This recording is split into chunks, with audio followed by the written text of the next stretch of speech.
clicking the button now, and you should be live now, Councillor. Good evening, everybody, and may I say welcome to all the residents of Soho and Jewellery and stakeholders to our first virtual Soho and Jewellery Board Forum meeting. We have started to hold virtual during the lockdowns because of the COVID-19 pandemic to give you the opportunity to get important board updates and to answer any board related questions and query that you have.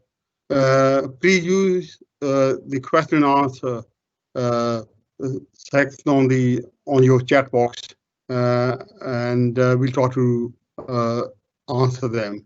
If you are not unable to answer them during the meeting, we will come back to you outside the meeting. If you leave your email address, then we'll post the answer back to you. If you were patient and bear with us, as we are on a learning curve here together, and this meeting is being recorded, residents listening and participating in the online meeting to be advised that the recording of the meeting will be available for the future records. Now, going back to the agenda, we have first Mira for reporting on the COVID-19. So I would like to pass over to Neil because who's senior officer, and then we got Kate Thomas, who is our sport officer.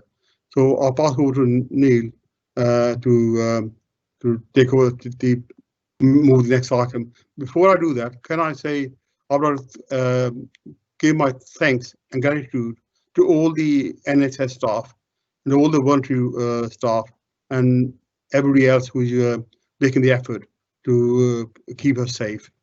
Okay, Neil, it's over to you. Neil? Thanks, Councillor Lal. Yeah, Amira, welcome to the meeting. Okay, it's up to you, Amira. Yeah. Okay, great. Thank you. Thank you very much, Councillor Lal, and good evening, everybody. So my name is Hamera Schultz. I'm a public health consultant in Dr. Justin Varney's team. And I've been invited here tonight to give an update on COVID-19. You'll have to excuse the child's tent in the background. It's working from home for everybody is, yeah, quite interesting. So just in terms of where we're at the moment, I've just got a few stats to share with you. And I'll take you through kind of the various issues around restrictions in Birmingham at the moment as well. And if Councillor Lal's okay with it, I'm more than happy to answer any questions as time allows. So just in terms of where we're at in terms of this particular ward, Soho and the Jewellery Quarter. So we have been collecting a huge amount of data really on COVID ever since the pandemic began. And at the moment, our 7-day case rate for Birmingham is at 135.9 cases per 100,000. This has increased from an earlier period, from the middle of September, and compared to the last previous week, our 7-day rolling case rate, which essentially is looking at the average number of cases over a 7-day period, that's now the 20th highest in England, and when you compare us to other local authorities around the country. One of the things that we do know is that a lot of this spread is mainly happening through social interactions, so especially private household gatherings, and also in workplaces where we think that social distancing is not really being observed. And this is really fed into some of the local lockdown measures that you'll have seen Birmingham placed under. In terms of kind of when you look at Soho and the Jewellery Quarter ward itself, we've got 69 wards in Birmingham, and when you look at the rate of COVID per 1,000 population in all those wards, Soho and Jewellery Quarter ranks number 13th, so that's 1-3 out of the 69, where the first is the highest and the 69th is the lowest. And if you look at the kind of residents in Soho and Jewellery Quarter who are getting COVID, who are testing positive for COVID, the vast majority, just under 50%, are in the 20 to 39 age group. This is where we think a lot of the workplace social distancing is not happening, the socialising, household gathering. And also when you look at the ethnic makeup as well of the people getting COVID, again, just under half above the Asian ethnic group as well. So that's just a little bit of background to give you just an idea of where we're at in terms of COVID in Birmingham compared to the rest of the country, and kind of a bit of detail about the particular ward that all our residents in Soho and Jewellery Quarter live in. Just to also say, I'm sure you're all fully aware that on the 15th of September, Birmingham went into a local lockdown. And kind of just about 3 weeks before that, we were placed on the national watch list as our 7-day infection rate, the rolling rate was higher than we were anticipating. As part of those measures, some key things were done, which some of you might be aware of or might not be. We put in place a whistleblowing line where we're encouraging all our residents to be really aware and report any issues that that they're concerned about. So if there's a pub or a cafe or a restaurant or any other business that you think isn't following, COVID-19 guidance, that the staff aren't wearing face masks, there's not good enough social distancing inside the venue, there's not enough hand sanitizer available, then you can use this whistleblowing line to report that, and environmental health in BCC and the council will pick that up and then deal with it as appropriate. We've also got now drop and collect service as well, and again, some of you might have heard about this, some of you might not have, but essentially because of the data that we are collecting, we're able to see where our highest infection rates are in the city. And what we also know is that a significant proportion of our COVID cases are asymptomatic. So they're not getting the cough, the temperature, or the loss of smell or loss of taste. And the worrying thing about that is you could be wandering around doing business as usual in the new COVID world without realising that you're carrying the virus. So what Drop and Collect is doing is picking out those key parts of Birmingham where the infection rate is high, using BCC volunteers, so our staff, fully certified, are going out knocking on doors in those areas, asking people, would you be willing to take a test, even if they're asymptomatic? And the idea here is that we're trying to control the spread of transmission and picking up those people that don't have symptoms but might have COVID. And because the test is literally dropped at their house, and then an hour later, after they've done the test, the volunteer will come back and then collect it, hence Drop and Collect. And just to reiterate, this is completely voluntary. No one can be forced to take that test. But we are encouraging and really asking residents to really help us and as where as much as possible to take part in that. I also wanted to say a couple of words about the local restrictions that we find ourselves in Birmingham as well.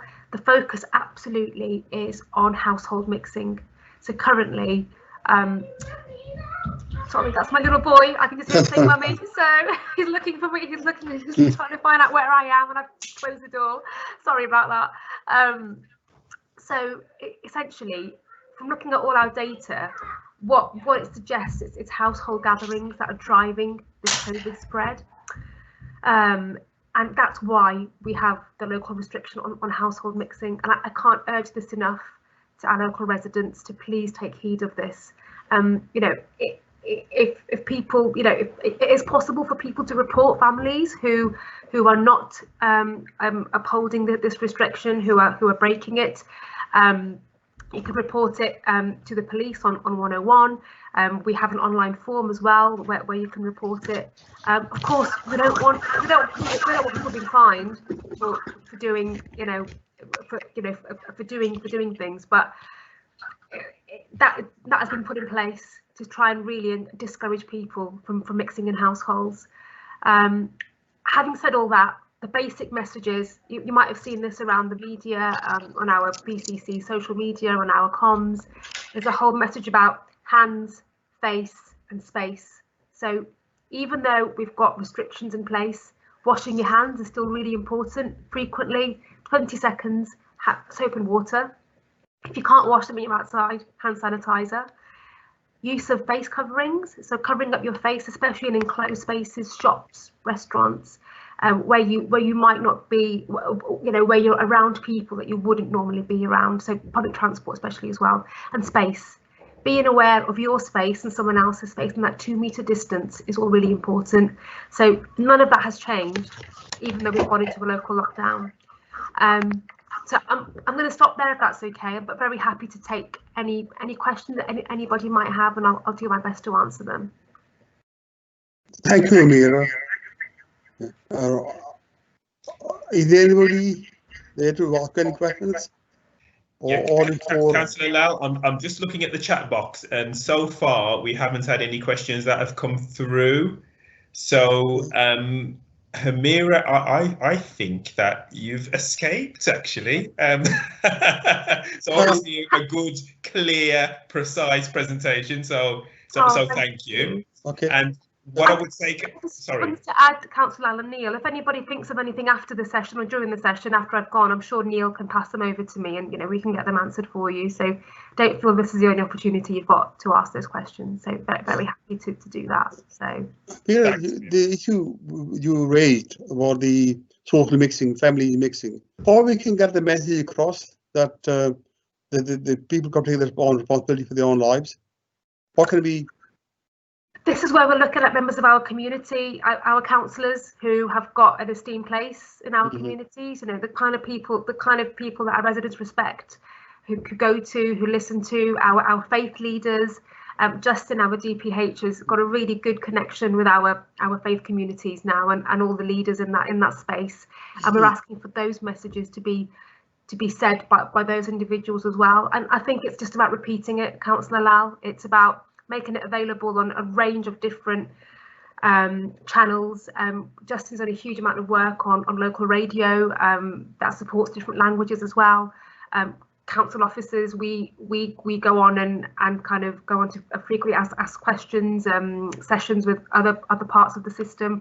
I'm actually our education lead, so trying to support our schools, early year settings, post-16 settings, universities. I'm in regular kind of webinars with, I actually had one today. I was completely grilled there, Neil, so I think that's probably why I've been let off tonight. So I would say it's, we are looking at people who hold problems. The problem I come to some people are spreading conspiracy theories, and they're not taken it seriously. To me, there's some people are so ignorant, which obviously is killing people, which we don't want to see. So this is where I'd say to our residents, everybody who's here as well, and is hearing me as public health consultant talking about this and telling you how important it is that we get people to listen, is for you guys, as much as you can, to challenge your own families. I know families are falling out over COVID-19. I am the least popular member in my family at the moment, I have to say, especially with my son, because he can't go to nanny's house. So, and it's awful, and it's heartbreaking. But COVID-19 is worse. So, we will get a vaccine, hopefully. There's so much work being done on that as well, and there's still a while to go. But this isn't going to be the world ever with COVID-19. It's here for quite a while. It isn't going to go away immediately, but we have to hold on to that, I think, and do as much as we can right now to try and get through it. So I would say our residents who are part of this call tonight, Councillor Lal, they're in a fantastic position to spread those messages as well. Thank you. Let's hope that everybody listening onto this recording and any subsequent viewing, that they do take this message seriously, that we have to take a responsibility for ourselves and our families and the society. Thank you, Amira. Thank you. Okay, thanks for having me. Thanks. All the best. See you, everyone. Bye-bye. Bye for now. Good to see you. Bye. We move on to next agenda item, HMO, and we got Deborah Mosley, head of PRS team, who joined us. Welcome, Deborah. Over to you. Thank you. I wonder if they're keeping all the questions for me. Well, I will try my best. Anyway, I know it's been quite a hot topic recently, the issues about supported accommodation, which we call exempt accommodation, and also HMOs. But I just want to do a little bit of a definition first, so that people understand the role that the local authorities can play and the limitations that we have. So with us in the private rented sector, we're all about ensuring we improve standards in the private rented sector. So we have a number of regulations and legislation that we can use to enforce that. But we try to do it around the educate, encourage, and then if none of that works, then we would look at bringing in enforcement.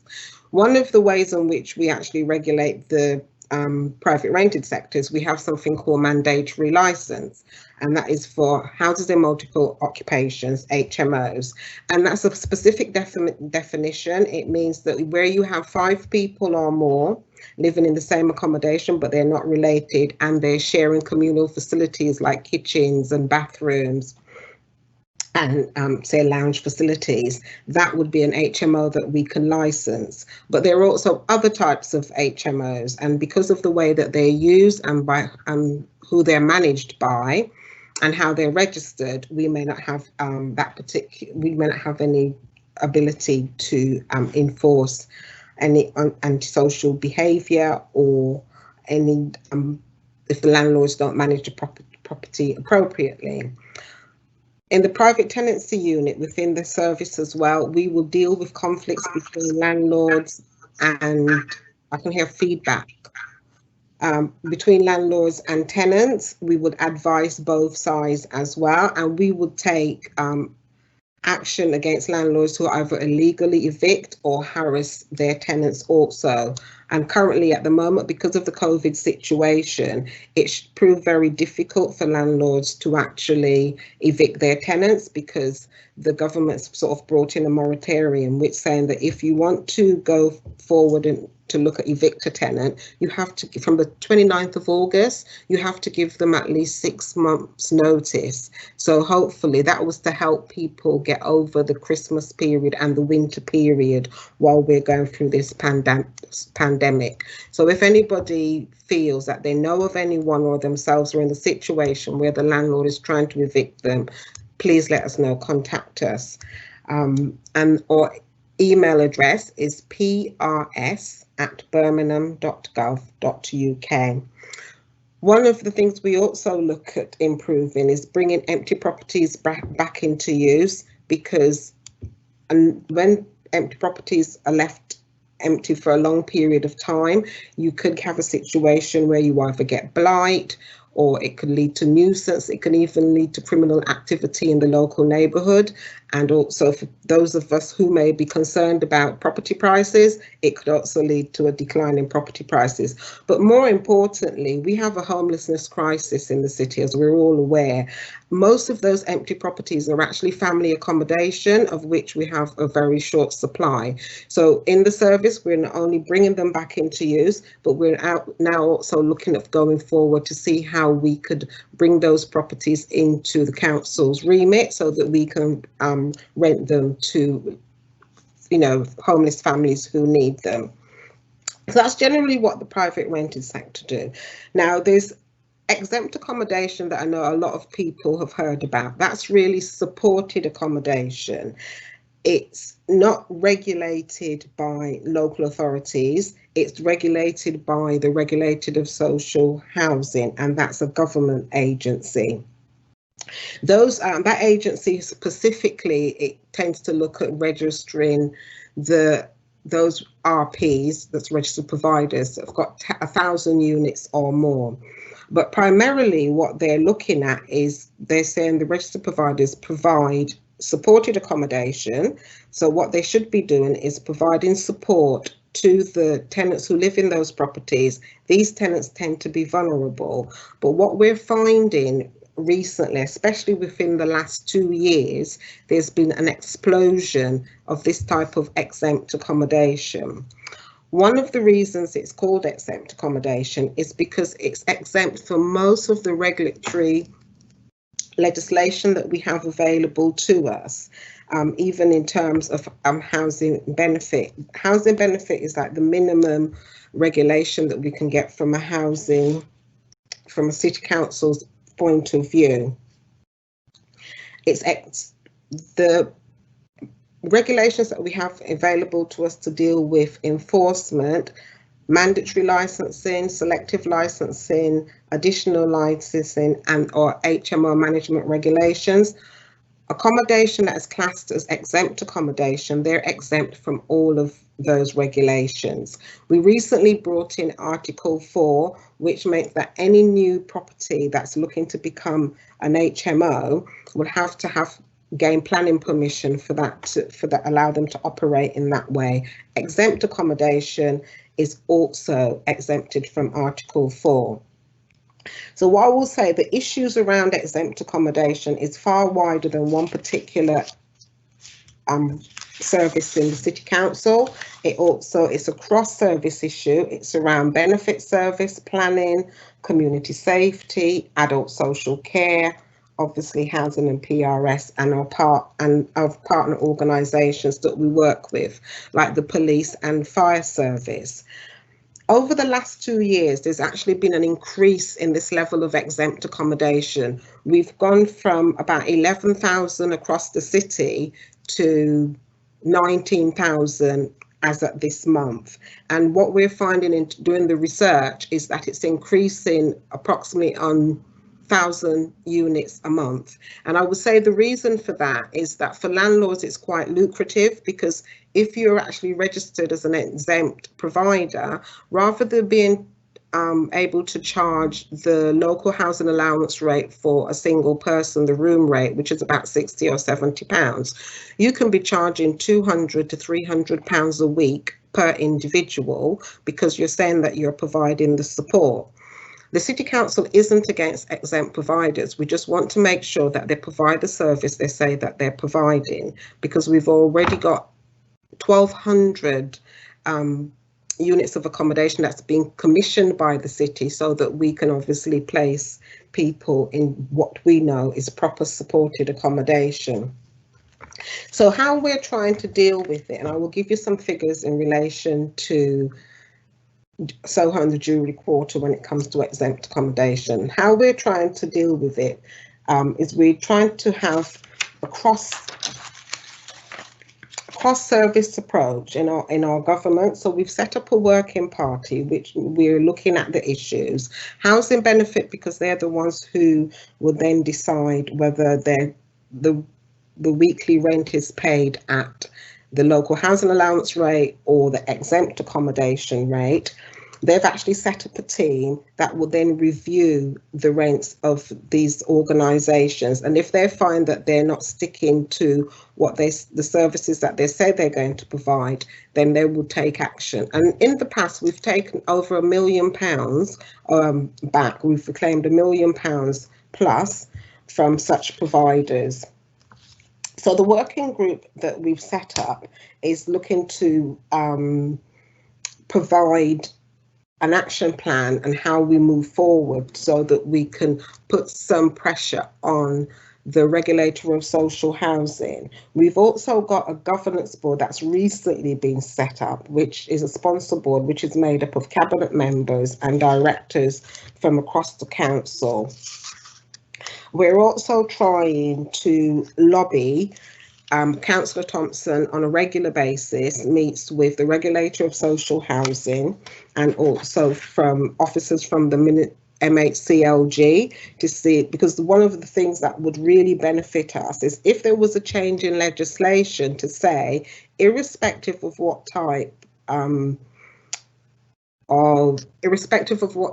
of provider that you are, or who you report to in terms of your governance role, it should be, if you're in the private rented sector, you should be subject to some form of licensing. If that was to happen, there would be a big change almost immediately across the city.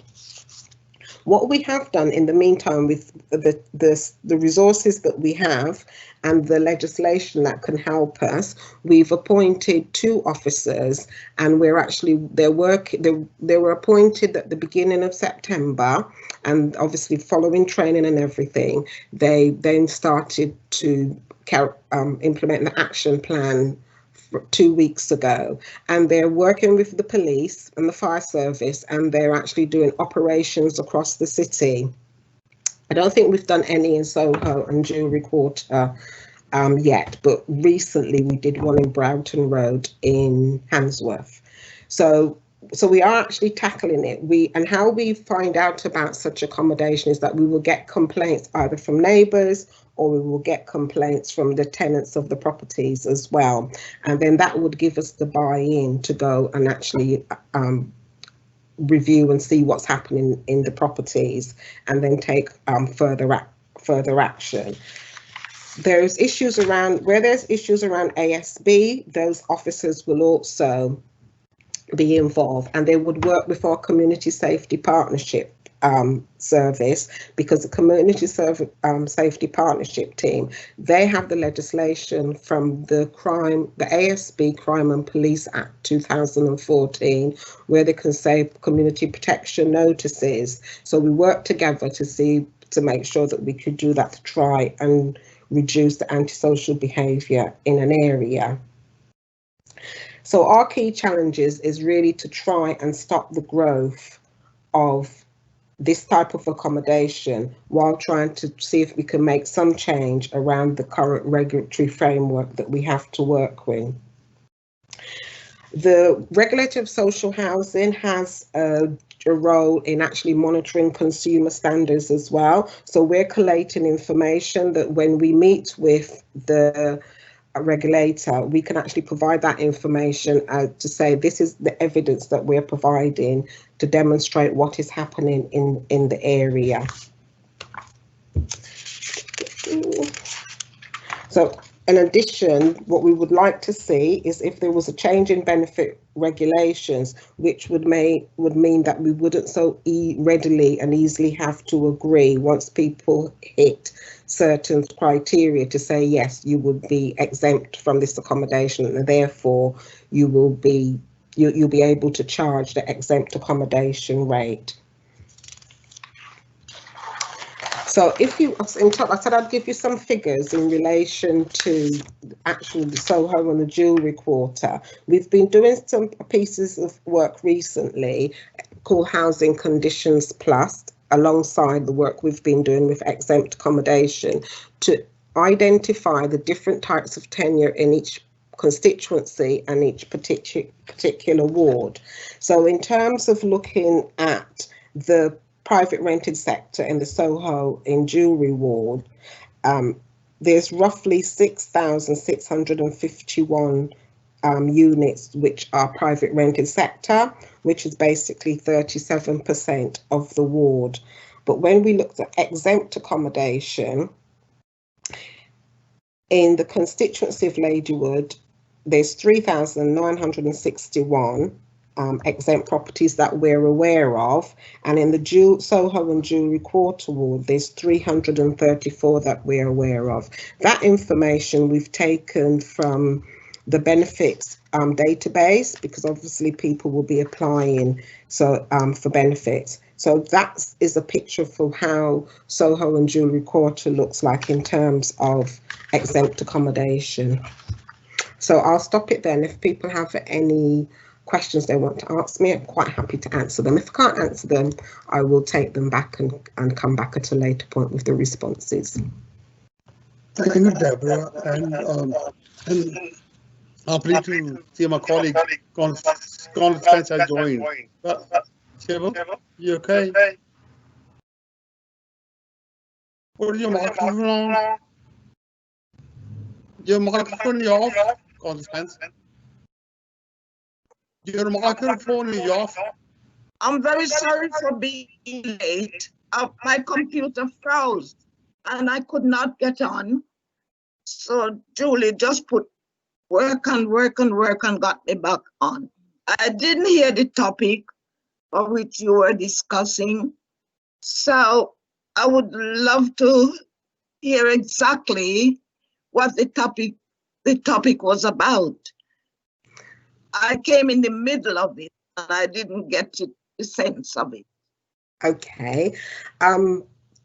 Yes, I'll do a review, Councillor Thompson. Please, Councillor Spence, pleased to meet you this afternoon.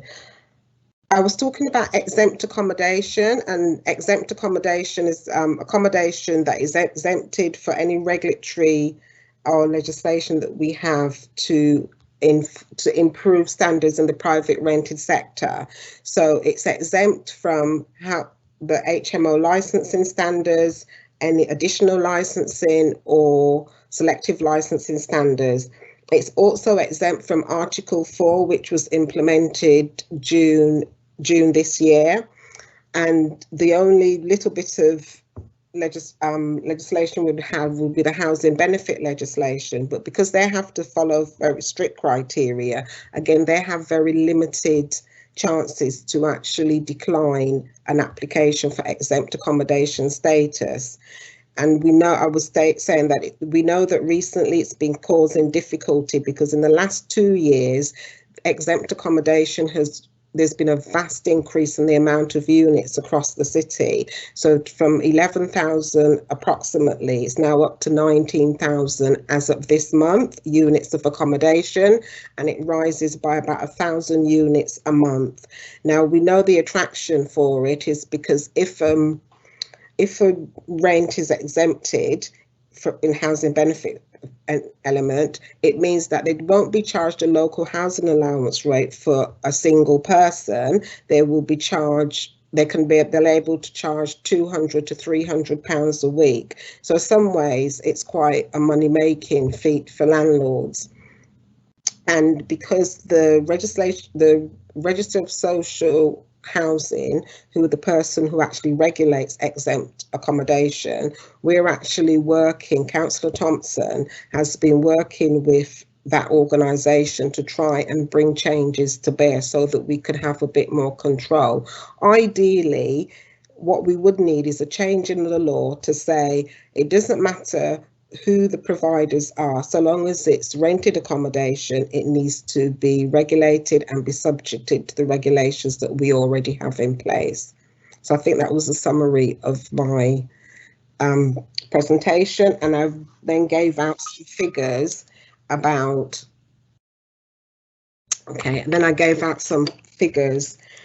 about exempt accommodation and private rented sector accommodation in the Soho and the Jewellery quarter.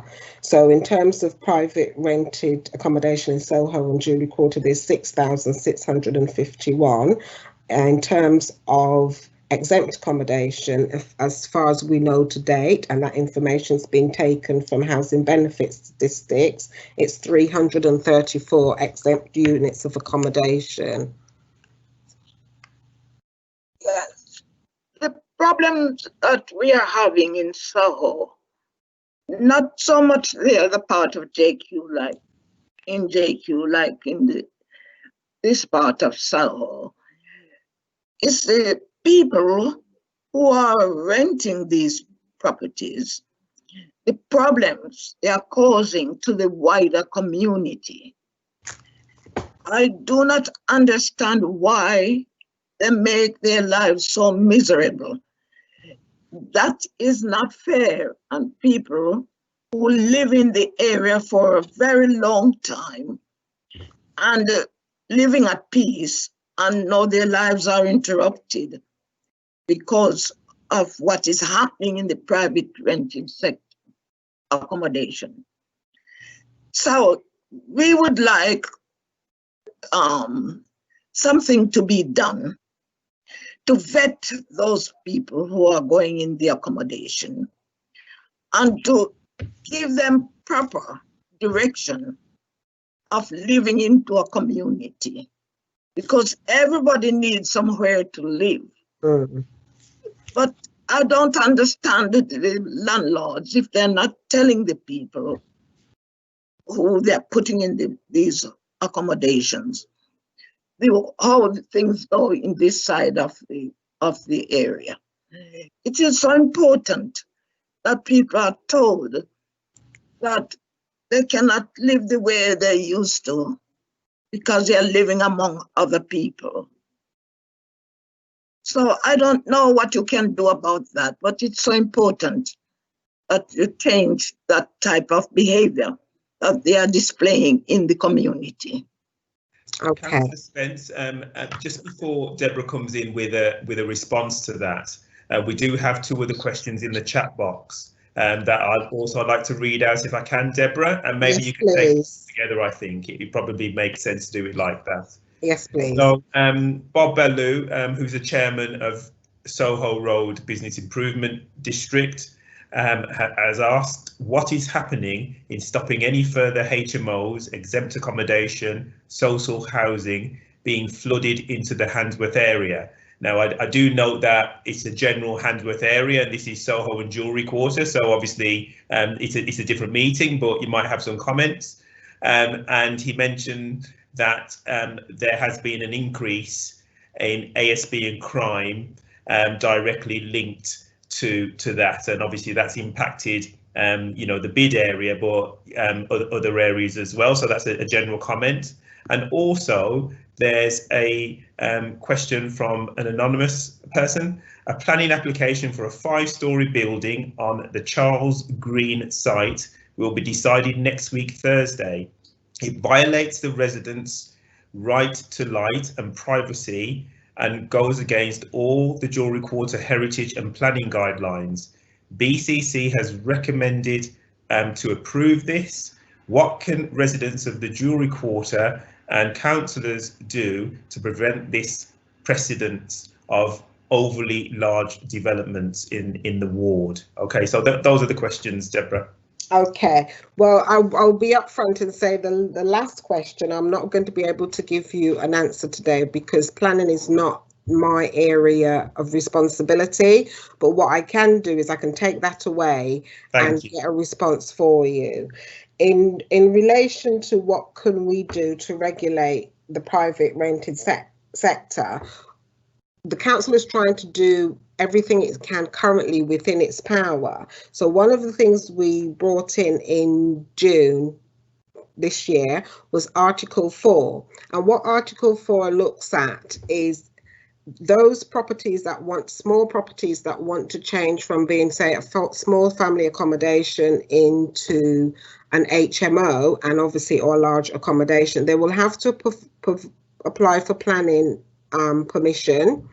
And one of the things they would look at is about the density of the HMOs in a 100-mile area radius of where the application has come from.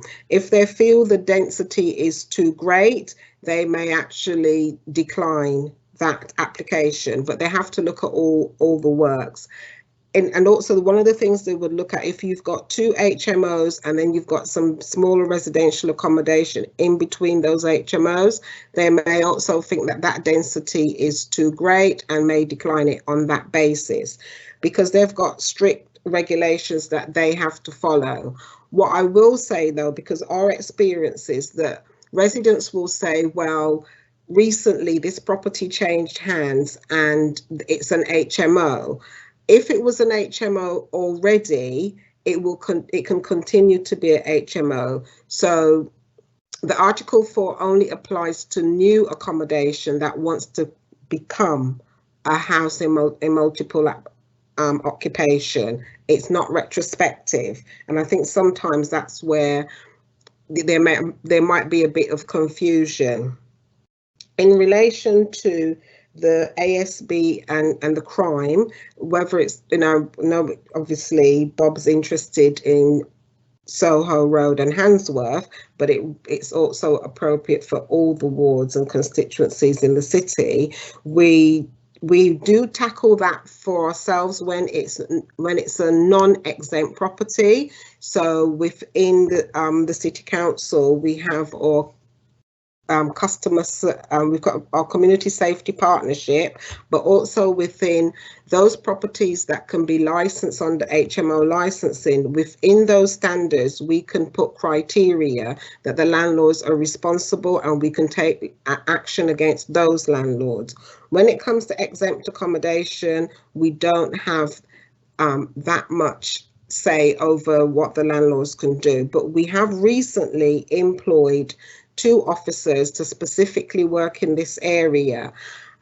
Also, as some of the research that's come out, we've now got a charter, a tenants charter, and also a charter for landlords of exempt accommodation to sign up to. So the role of those two officers are twofold. They will be encouraging exempt accommodation providers to sign up to the charter, which is basically saying that they will manage their properties properly, they will provide the support that they say that they will provide, and the tenants charter is to enable the tenants to know what rights they have, who they should turn to if they have any difficulty, and also to ensure that they're getting the support that they have.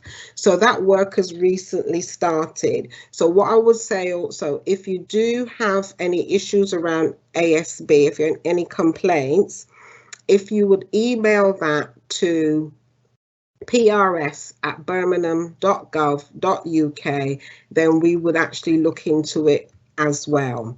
But I want people to understand that we only have limited jurisdiction over exempt accommodation providers. Thank you, Deborah. Deborah. Yes.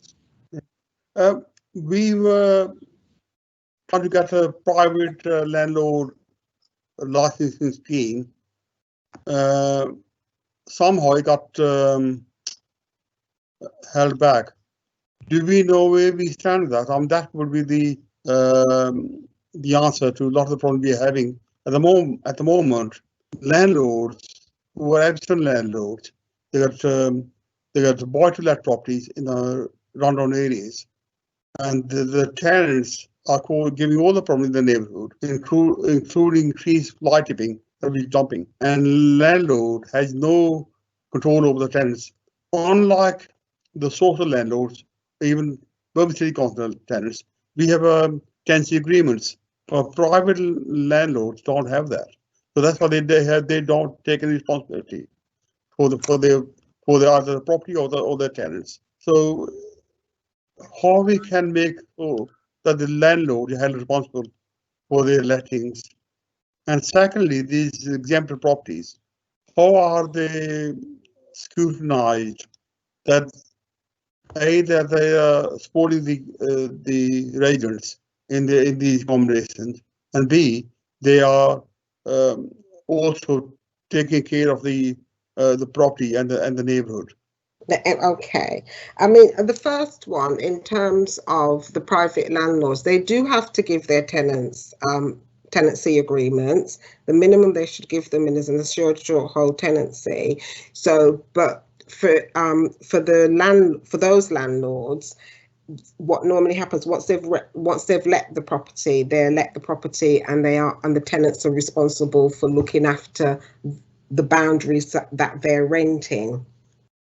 Where it comes to fly tipping, if we are made aware of it, there's not much we can do if it's not an HMO licensed property. And I'll talk to you about one of the things we're looking to consider to try and make a difference throughout the whole private rented sector.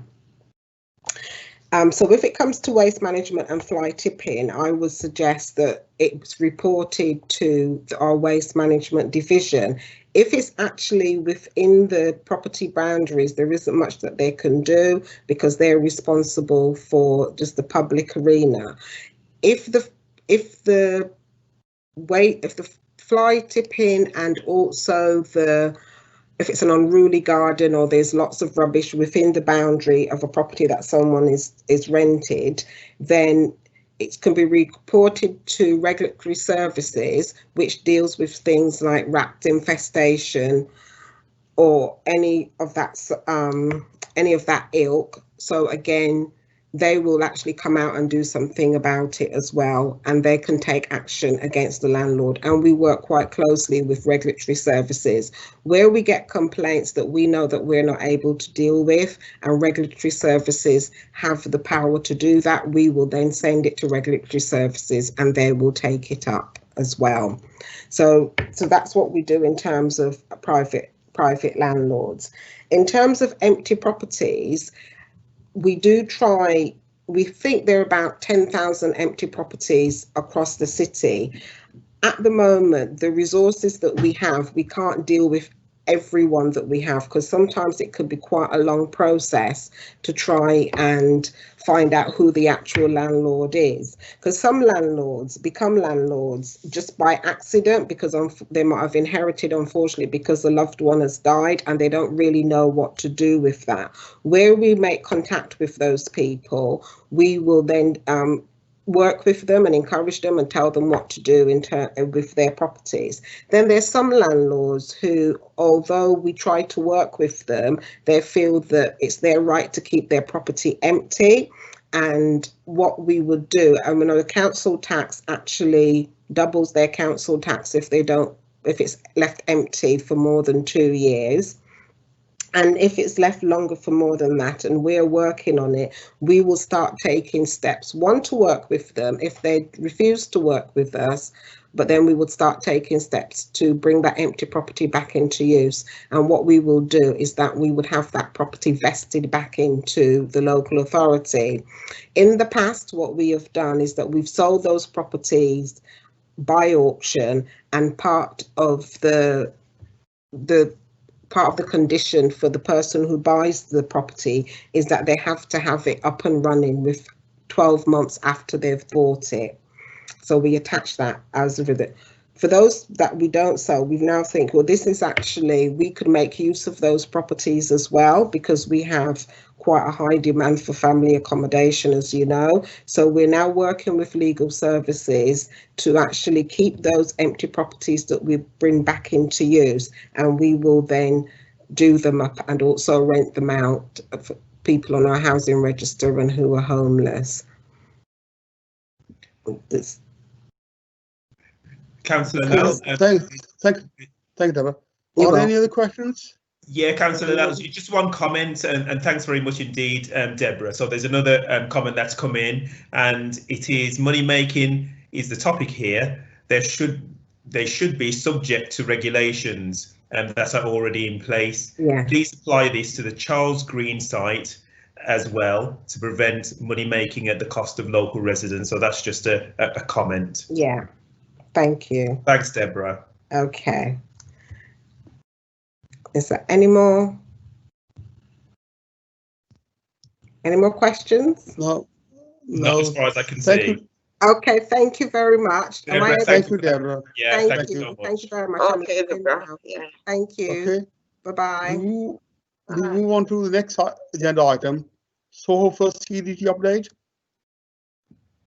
Okay, Councillor Lal. Now we were hoping to have Andrew Simons here to provide an update. Unfortunately, Andrew hasn't logged on. So what I'm going to try to do is to share my screen. Now, obviously, it's not my report, so I'm just going to put it on screen. Hopefully, all of the people that are in attendance either will have a copy of this, or after the meeting we will send them a copy, and also Andrew's details. So if any questions arise, they'll be able to ask him directly, but I'll just take it through so any viewers can see what they're reporting. And as I said, it's going to be a whistle-stop tour. It's not my report, so I'm not going to read it out verbatim. So there is a community development trust called Soho First in Soho Ward. And what Andrew has done, he has sent just a one-page update on what they've been doing over the last few months. So you can see that they've continued to work on economic development plan. So there's an economic development plan, and the draft was launched at a consultation in 2019. And that was held at Soho House Museum, and they're planning to follow that up in June. And unfortunately, the lockdown prevented that from happening, so that's still in train. Currently, they're redrafting the document, and what they want to do is to incorporate some of the outcomes of the work that has been done to date. And there are some other projects that have taken place across the city where there's been good practice, such as the Use It project, that they're trying to incorporate as well. So that's ongoing. In terms of the Neighbourhood Network team, Soho First is one of the 4 partners, along with Birmingham Settlement, which is a lead partner for the Ladywood constituency, which Soho and Jewellery Quarter ward is within.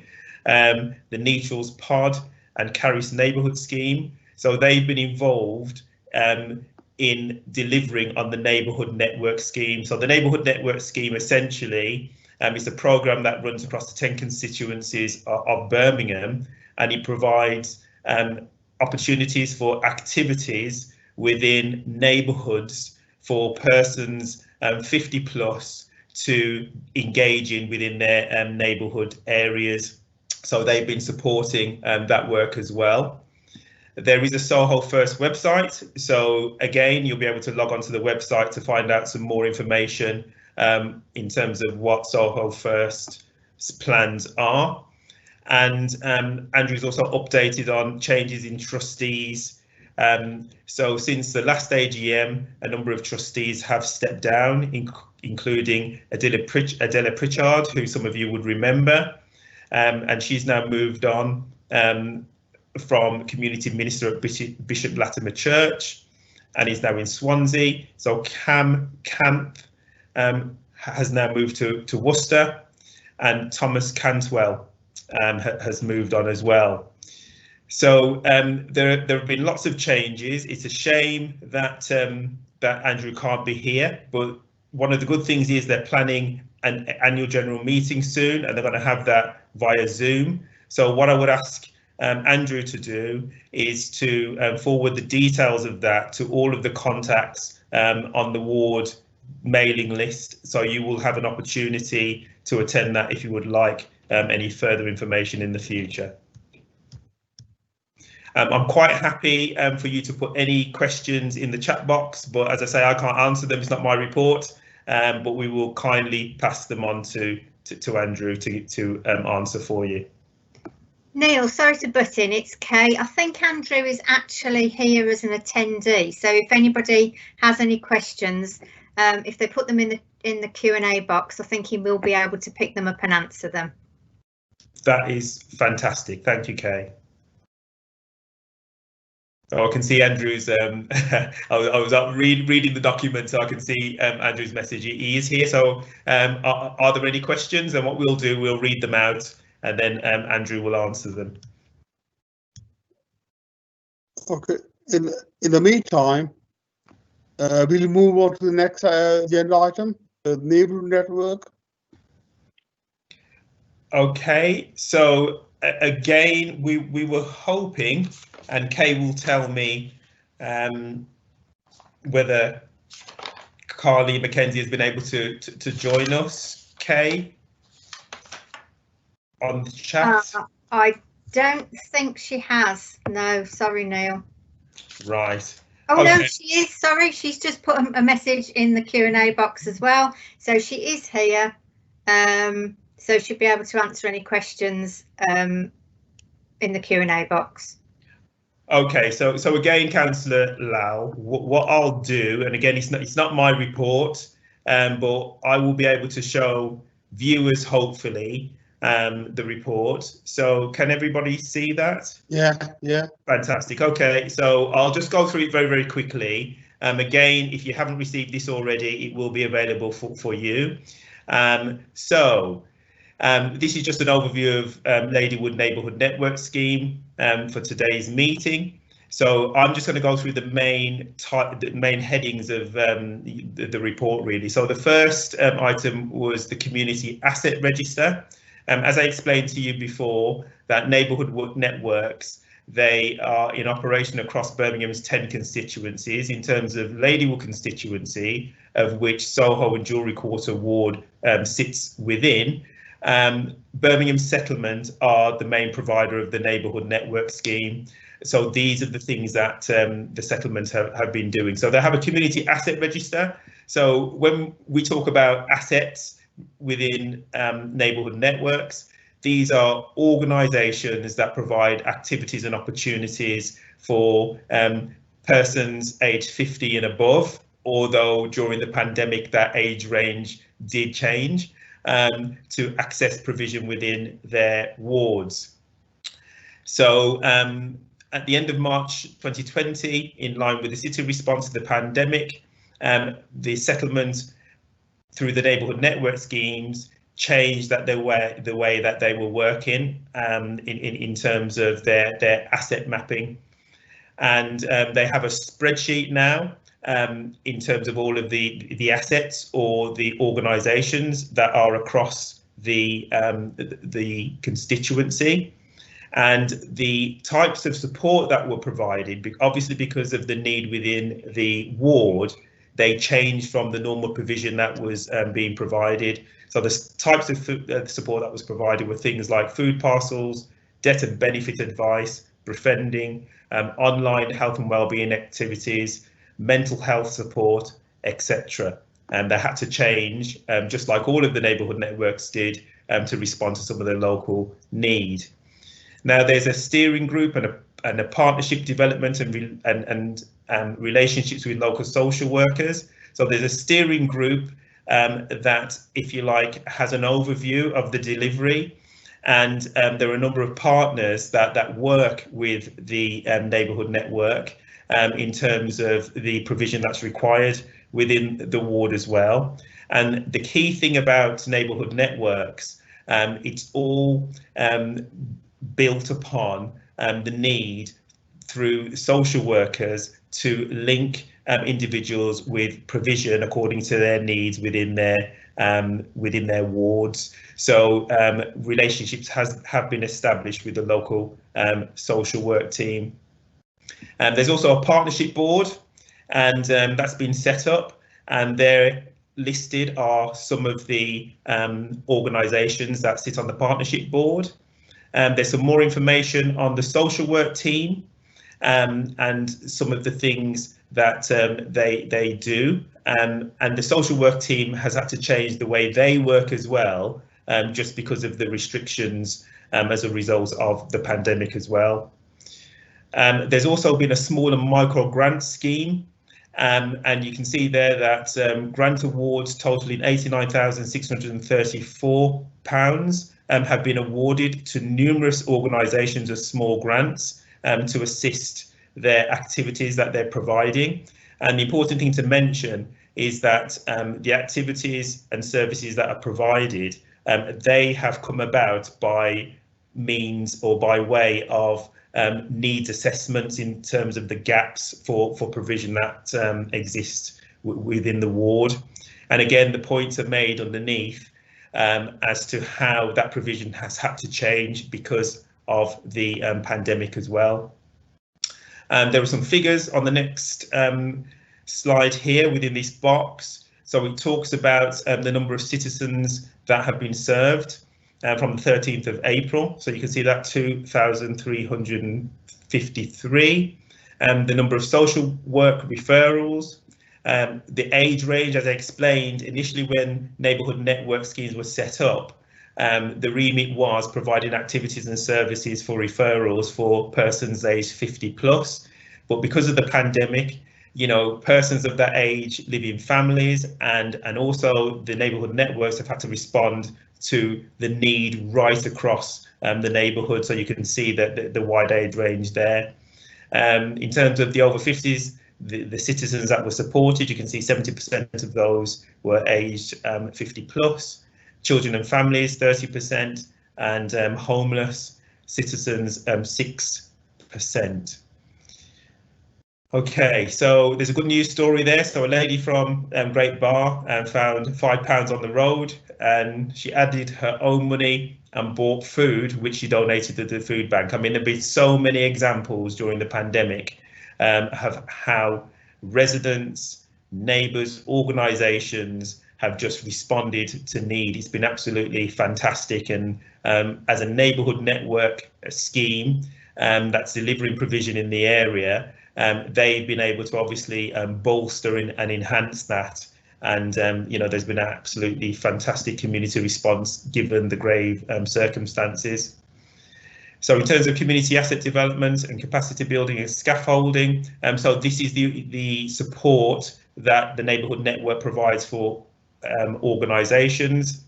You can see that you know, there's been activity taking place there, lots of advice and support around key policies, volunteers that have come forward, particularly during the pandemic, the provision of personal protective equipment, guidelines on social distancing, free training and support. So there's been lots of activity there as well.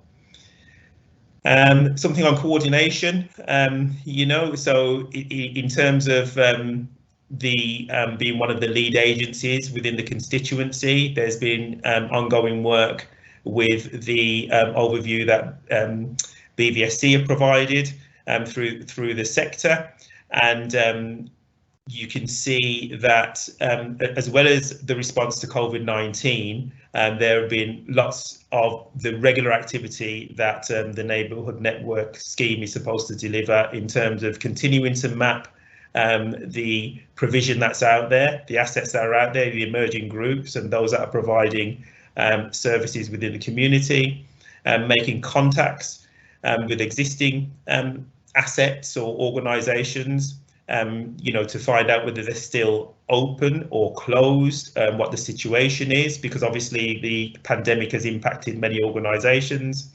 Lots of providing guidance and referrals and signposting, and just general support of organisations and citizens, during the pandemic. So there has had to be a bit of a change in terms of what the Neighbourhood Network provision was going to be originally.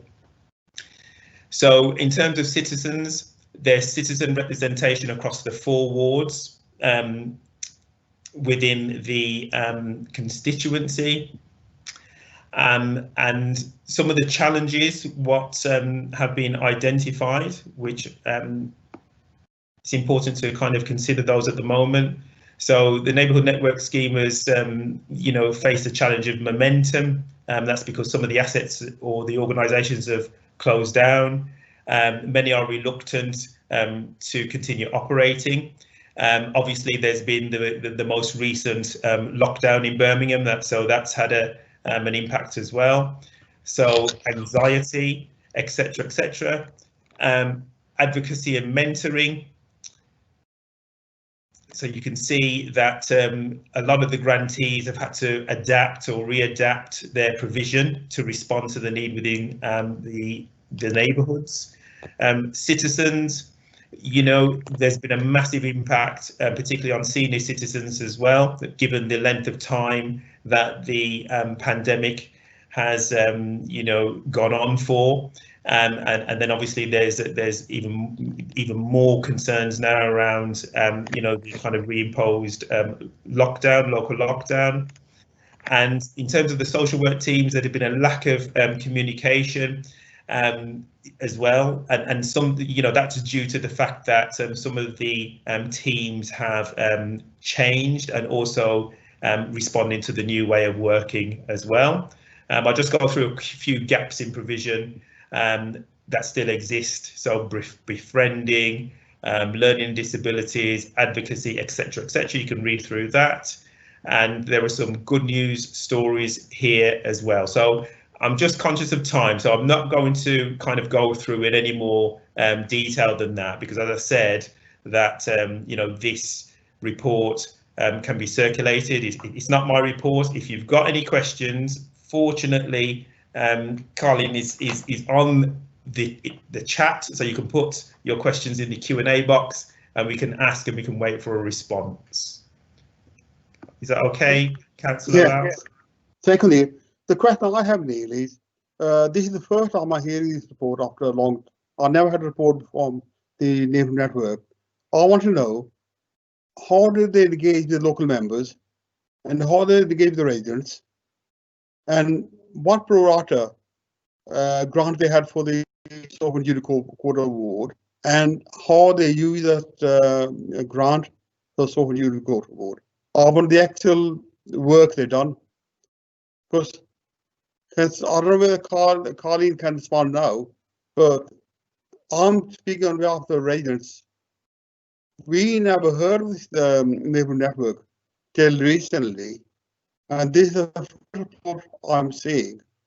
But there are residents and ourselves need to give some accountability for any organisation working for us, for our residents, for area. Thank you, Neil. Oh, okay, Councillor. I mean, obviously, I can't answer that, but we've managed to capture those questions that you've got, you know, for Carleen, and also the neighbourhood network scheme. So what we'll seek to do is to get answers to that, and then we'll feed back to all of the residents that are on our circulation list. But I think your main point is the fact that going forward, now you've established your virtual ward forum meetings and there's an opportunity to give updates. It provides an opportunity for the likes of the neighbourhood network scheme, and also there are other organisations and bodies as well that would hopefully like to provide regular updates, you know, to citizens and stakeholders within the ward. So yeah, taken on board that point. No, this is serious lack of consultation, engagement. If they can't be bothered to engage with the elected members, how do we know that they are doing the work they're supposed to be doing for the residents? Yeah, it's a good point, you know, but you know, I know that there's a lot of work going on, you know, out there, and you know, it's not just Soho and Jewellery Quarter, you know, but the thing is, we do have to work as partners to make sure that we're keeping you know, councillors, residents and stakeholders updated on what we're doing. So yeah, we've taken on board your point. Okay. Are there any other questions? No. Anything in the chat box? I can't see any questions. No, can't see anything, Councillor Lam. Okay, so we move on to the ward plan. Neil, that yourself? That's myself again. I think people are going to be fed up of hearing my voice. What I'll try to do is get that up on this screen. Just bear with me. Okay, can you see that, councillors? No, not at the moment. No, not No. yet. Let's try again.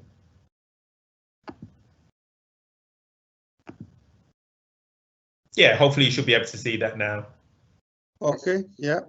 Okay, right. What I'll do, everybody, is just kind of give you a bit of a background. So each of Birmingham's 69 wards have been encouraged or coordinated by their elected members to draft a ward plan. Now, the ward plans, they've been formulated by a lot of the issues that have arisen, particularly over the last 3 years or so, within particular wards. Ward plans are a working document, and what they do, they provide an overview of your ward, and then they talk a little bit about the policy context as to the reason why there are ward plans and the importance of ward plans. And then it sets out some of the key priorities and some of the actions that you have to work together in partnership with to resolve.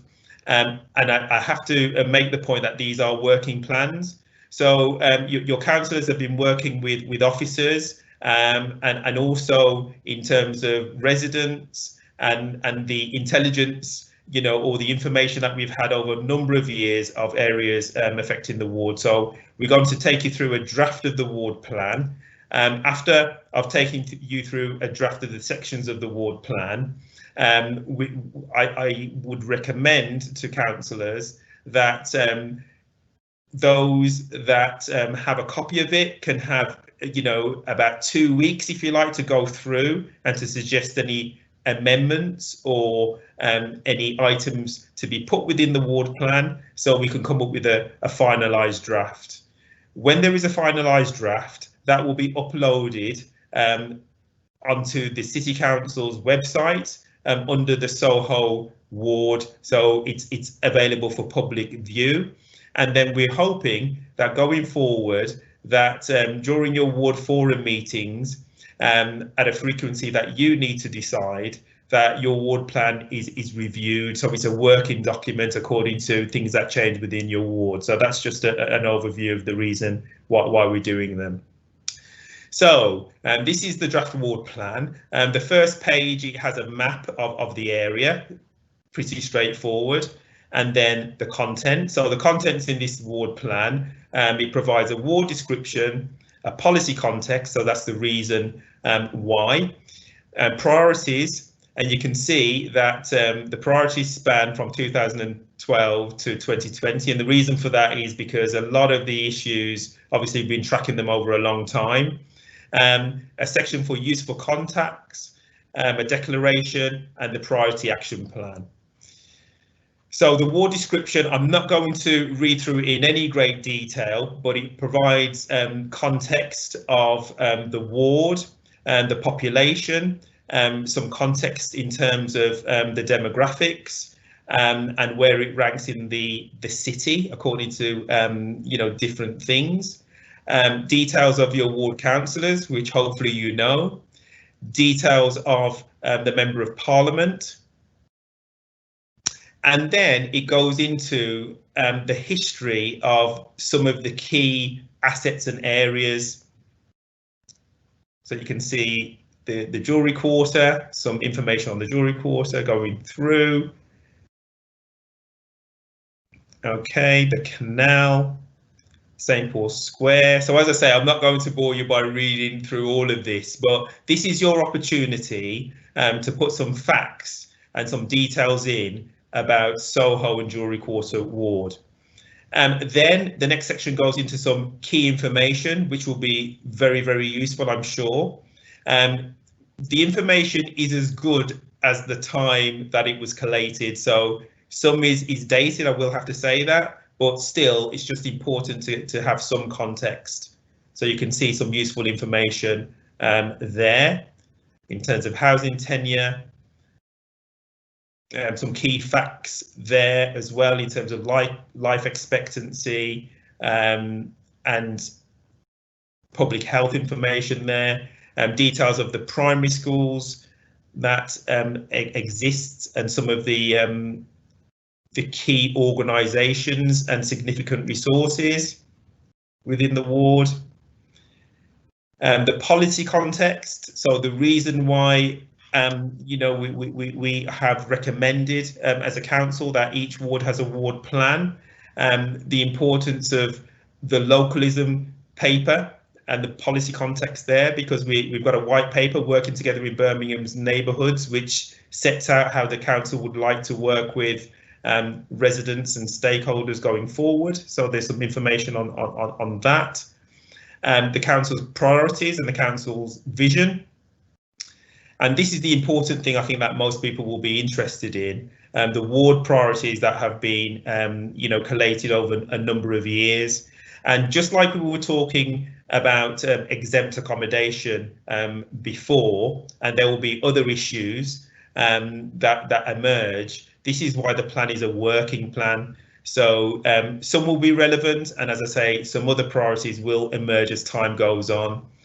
So there have been different ways that we've collated information in the past, and that's been done by ward trackers. So every time that you used to have ward committee meetings originally, which changed to ward forum meetings, the people that are within my team, my colleagues and community governance managers, they would track the issues that came up at meetings, and you can see that within the old Soho ward, before it became Soho and Jewellery Quarter, with things like in the environmental issues, highways, housing, policing, roads and streets, etc. We had a local innovation fund a few years back, and what we did within wards was, before funding was allocated to priorities, wards had to come up with the priorities, for their respective wards. So those priorities included community cohesion, environmental improvement, local engagement. And there were also local community safety partnership and neighbourhood tasking priorities, and those were ASB, street crime, community engagement reporting, and neighbourhood watch. Now, in terms of 2020, these are the main priorities that are, if you like, hot topic priorities within the ward. So cleaner streets, litter, fly tipping and dumping, Housing, we've spoken. Deborah kindly updated on those issues, so you can see that's a hot issue. Investment, and I guess that would be lack of investment. Neighbourhood management coordination. Those of you that can cast your minds back that were active would remember that there used to be a neighbourhood management programme that used to operate in the old Soho ward, which was successful. Parking and enforcement and road safety. Supporting Soho through the Community Development Trust and also economic development. Supporting the Jewellery Quarter through the Business Improvement District, and supporting the Soho bid. There's a section in the plan whereby what we try to do is to identify the smaller amounts of funding that comes into the ward that the ward has some jurisdiction over. So that's the reason for this section here. So this will be updated. Some of the information is old, but in terms of your current funding, localized funding that you have jurisdiction over, that will go in this area here. So you can see areas. I mean, the first item, local innovation fund, that was an old pot, which goes back as was the proceeds of crime funding. But you know, we keep some of them in because you never know when you might get you know, similar funding back in the in the future. There's a highways ward minor transportation measures budget, so that's a current budget that's available. And also there's a housing environmental works budget, which is a current budget. There's section 106 funding, and you can see that there's a considerable amount available within Soho and Jewellery Quarter, which you might want to have as an agenda item at a future meeting. There's the Neighbourhood Network Scheme, which is what Councillor Lau had mentioned. It's important to get some figures in for that. And also, Soho and Jewellery Quarter Ward is in receipt of what's called Community Infrastructure Levy funding as well. So you can see that's there, although the mechanism to distribute that is still being worked through. So there is a bit of funding that the ward will have jurisdiction over, that will link to your ward plan, that will be available going forward. So that's another reason why these meetings and also other meetings associated to funding and developments are quite important. There is also a page that we've got for useful links. So any useful links that you think will help people that access the plan with more information about Soho and Jewellery Quarter, we'd like to add those there. So you've got the council's website, you've got some information in terms of statistics and profiles and what have you. You've got the the Jewellery Quarter Business Improvement District, the Soho link will go on there too.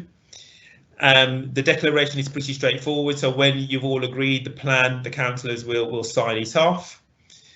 The next bit, as I say, this is where the kind of action happens really. So each of those priorities actually has an action plan, and the action plan isn't just purely down to the council to deliver on. This is where all of the stakeholders agree what the issues are, who needs to be involved, how they're going to be involved, and to try and set some timescales where possible to get some of the issues resolved. And by having an action plan for your various priorities, it means that you can keep a track on how things are progressing at your ward meetings. So this will not be completed in terms of the action plan, by the time that the plan is drafted, because this is a working document. And outside of your ward forum, what you will need to do is to probably set up little working groups or subgroups or key organisations to start working up these action plans. So basically, that's a summary of the ward plan as it is. I believe that Kay has distributed it to people who are on the ward mailing list at the present moment in time. My recommendation to councillors is that you set a deadline, you know, of about 2 weeks, by which residents and stakeholders come back with comments, etc. So, you know, it would be good if we could agree that this evening, and then once all of the comments and additions, etc., have come back, what we will do, we will update the plan, and then we will redistribute it, and the draft, the finalised draft, will be published on the website. But I have to emphasise the fact that it is a working and evolving plan. Thank you, Councillor Lau. Thank you, Neil. Thank you for this. Are there any questions on the work plan? No. So, no questions. It's not a matter of question, it's just a matter of overseeing what is happening, because if you have partners should share, especially with councillors, so that they know exactly what is happening. So it is important people come along in the Soho and JQ doing things and not sharing, telling us what they are doing, so that we can say what has been happening to others, and we also can direct other people to see them for things that are available or things that they need. So very important. You know, people may not believe that it is important to work side by side in tandem, but it is important for to have a healthy partnership. That's my little comment, just want to make. Thank you, Councillor Spence. May I ask all the residents and stakeholders, please have a look at the draft plan and let's have your feedback within the next 2 weeks, so we can start working on it. We need to get your responses back so that we have informed priorities to work on. And Nate, can we move on now? Is there any other business? No, the only thing that I will say, Councillor Lau, which I think would be helpful to move this forward, you know, if we're saying feedback within 2 weeks, I think it would be good to set a date. That might be helpful. So we're on the 30th at the moment. So if people can respond back directly to Kay, I would suggest by Wednesday the 14th of October, that will then give us an opportunity to update and recirculate the plan. That's fine. Thank you. Thank you, Neil. Right. So, being there no further business, I would like to thank all the attendees to this meeting, and all of you safe, keep safe, and look forward to meeting you again. Thank you, everybody.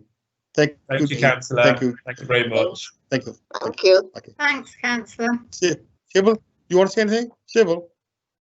No, I just want to, not until the meeting is over. I had problems with my computer. Okay. Froze in the beginning, and I could not join the meeting at all. I had to call up Julie. Okay. All right. I think Sybil, we're still live at the moment. Yeah, so we are. Yeah. Yeah. Oh, Okay. yes, Can I say good night all, and thank you for your all the support you've given us. Look forward to seeing you all the next meeting. Well, Okay. I will say this much. I do hope we can work with the ward in tandem. This is bothering me for a long time. It is important that we know what one another is doing so that we can enhance the work. Thank you. Okay. Thank you, Councillor. Thank you. Bye. Bye. Bye-bye.